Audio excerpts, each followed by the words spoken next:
এই এলাকার মালিক আমরা বিচার না করলে ডিআইজি, আইজি, স্বরাষ্ট্রমন্ত্রী কিংবা প্রধানমন্ত্রীর কাছে গেলেও কোনো কাজ হবে না। খোদ পুলিশের একজন উপপরিদর্শকের এমন দমভক্তিতে কিশোরগঞ্জে রীতিমতো তোলপাড় সৃষ্টি হয়েছে। কিশোরগঞ্জের কটিয়াদী উপজেলার বাট্টা হাওর পুলিশ তদন্ত কেন্দ্রের এসআই রেজাউল ইসলামের এমন একটি ভিডিও সামাজিক যোগাযোগ মাধ্যমে ভাইরাল হওয়ার পর ব্যাপক সমালোচনার ঝড় উঠেছে। একই ভিডিওতে অপর এসআই সুভাষ চন্দ্র বর্মনকেও বিচার প্রক্রিয়া ও রাজনৈতিক নেতাদের প্রভাব নিয়ে মন্তব্য করতে দেখা যায়। তবে ভুক্তভোগী শারমিন আক্তারের দাবি, তিনি কোনো রাজনৈতিক প্রভাব নয়, বরং আইনের মাধ্যমে নিরপেক্ষ বিচার চান। এই বিষয়ে কটিয়াদী মডেল থানার ভারপ্রাপ্ত কর্মকর্তা রফিকুল ইসলাম জানান, এসআই রেজাউলের এমন মন্তব্য পুলিশের জন্য কোনোভাবেই গ্রহণযোগ্য নয়। পুরো বিষয়টি গুরুত্বের সঙ্গে তদন্ত করে অভিযুক্তদের বিরুদ্ধে প্রয়োজনীয় আইনি ব্যবস্থা নেওয়ার আশ্বাস দিয়েছেন প্রশাসন। পুরুষ মানুষ জীবন শুনছেন, একটা মহিলা শরীরে হাত দেওয়ার ক্ষমতা আছে।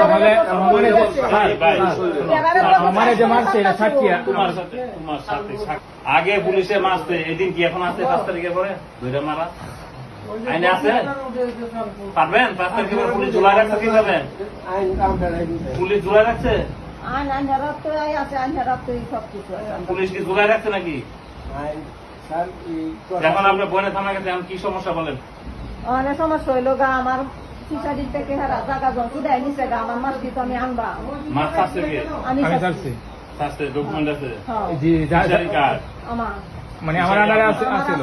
আপনার মাছ ছিল অর্ধেক আর অর্ধেক ছিল অর্ধেক জমি আর কি এটা। আপনারা এই এলাকার লোকজন নিয়ে বসবাস করেন? এলাকার লোকজন নিয়ে বসবাস করেন মানে এই এলাকার আপনাদের গণ্যমান্য ব্যক্তিবর্গ, বিএনপি নেতা, এদের নিয়ে বসবাস করেন?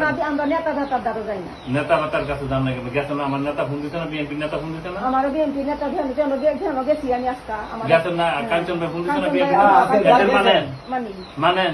তাহলে নেতা কথা তুললেন যে নাই আমরা সমাজের কথা, এই সমাজ নেতা ভাতা বালা না দেখে আমরা যাইও না। কাঞ্চন ভাই মানেন? কাঞ্চন ভাই মানেন? আচ্ছা তাহলে ঠিক আছে, একটা মানেন তো।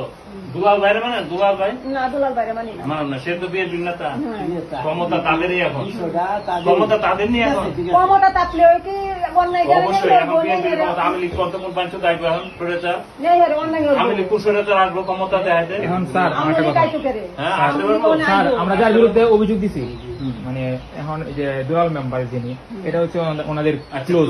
হ্যাঁ হ্যাঁ ক্লোজ, তোমার ন্যায় বিচার পাইবা না, হ্যাঁ স্যার এখন কাঞ্চন বাইরে দিয়ে পাইবা নাকি?